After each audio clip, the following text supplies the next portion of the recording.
everyone, this is Leo from the Monkeys Making Misplays channel. Today we're going to be profiling the Prison deck. We were hoping to profile some Lyrical Monasterio decks since, you know, the set has just released, but we put in the order for quite a few cards so that we could get our decks done in time, and these are the only cards we've gotten so far. 2 promos for Michu that I wasn't very interested in getting, and I was like, this is just a cool card to have for the deck. And now with 54 cards, I was like, oh, okay, cool, I'll have some extra room so I can, you know, throw 1 or 2 of these. So I had gotten 2 of these, and this is the only thing that has arrived. We were hoping to profile Prism, Fennel, Pacifica, Michu, Leticia. I even started working on Armenia, Charmot, Sienna, but we've just not gotten any of our cards. So I'm gonna do one of my personal favorite decks that I've just kind of had in the back.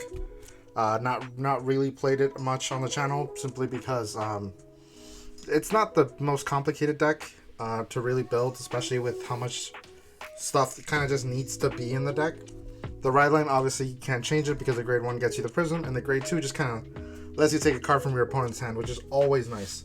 Got that SP ride line that I've kept since the deck was first officially released in the special first festival collection. But moving on to the main deck, we've got 4 grade 4 prison units. That glare is really annoying. 4 grade 4 prison units, simply because it's really strong to be able to rip 6 cards out of your opponent's hand. Being able to give your front row insane amounts of power and crit is always good, so that's why you play the full set. None of the original grade 3 besides the one in the right line, simply because you don't need it. But for grade 3s, we play this new one, who can get a card from your opponent's drop and imprison it. And then if your opponent has 2 or more cards imprisoned, she gains plus 5k and 10k shield, and gets that battle door effect, which is so good. It's just she's just one of your best attackers. Being able to force your opponent to use 2 cards to guard and having such insane powers means that even if they have to PG, you're gonna break through, or you're gonna force them to use a lot more cards than a card you're probably all assuming is in here. It's Forbidal. It's just good, right? Although in this deck it is maybe a little less key. I had even play tested a version of this deck that played Chalice, simply because of a card we'll see later on. But Forbidal, I mean, you all know, gets you grade 4s, calls you grade 3s, very good. Then we play a full set of Cup Springs because it doesn't cost any soul, it just lets you get an extra card into your prison without having to pay any soul or anything like that. Then we've got 3 copies of Liflo Royer,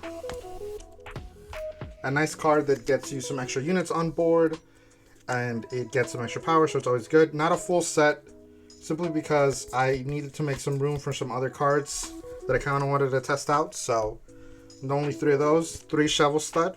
You can notice what cards I cut to make the room for the cards, probably. I was playing a full set of Royer and a full set of Shovel Stud. I cut each of them down 1. Shovel Stud lets you imprison stuff and lets you draw cards. Then let's look at the card we made the room for, and that is Wapper Plun, who, when she's placed on rear, if your opponent has 5 or more cards imprisoned, she can countercharge 1 or soul charge 3.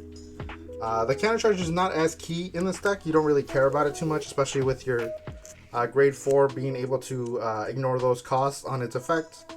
But the soul charge is actually pretty good. That's why I played the 2 of, just to get some extra soul when you need it. Then we play 4 copies of the new promo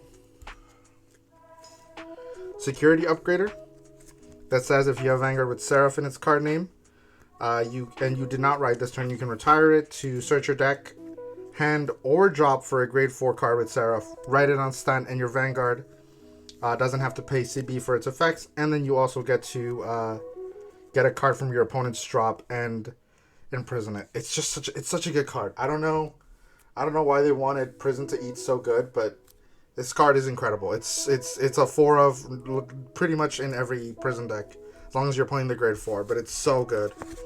And then we're playing one more promo, and that is Muna,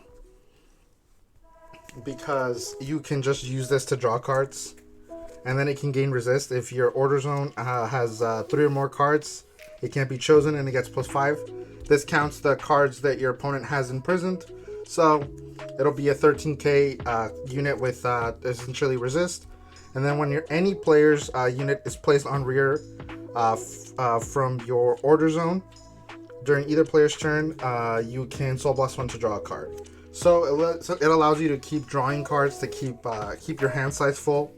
So a full set, because this can just sit there and it's pretty hard for them to remove it because it's got resist essentially. So you're just gonna sit there and be an annoying booster for your opponents to deal with. And then we go into the obvious PGs, Blitz order, nothing to see there.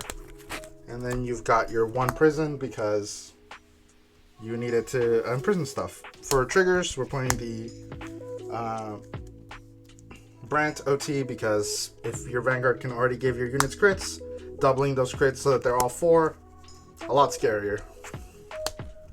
For triggers, I'm not using the effect ones for right now, but you can if you have them. I would probably recommend the effect crits for that extra soul, but we're playing 3 fronts, 8 crits, and then the 4 vanilla heal.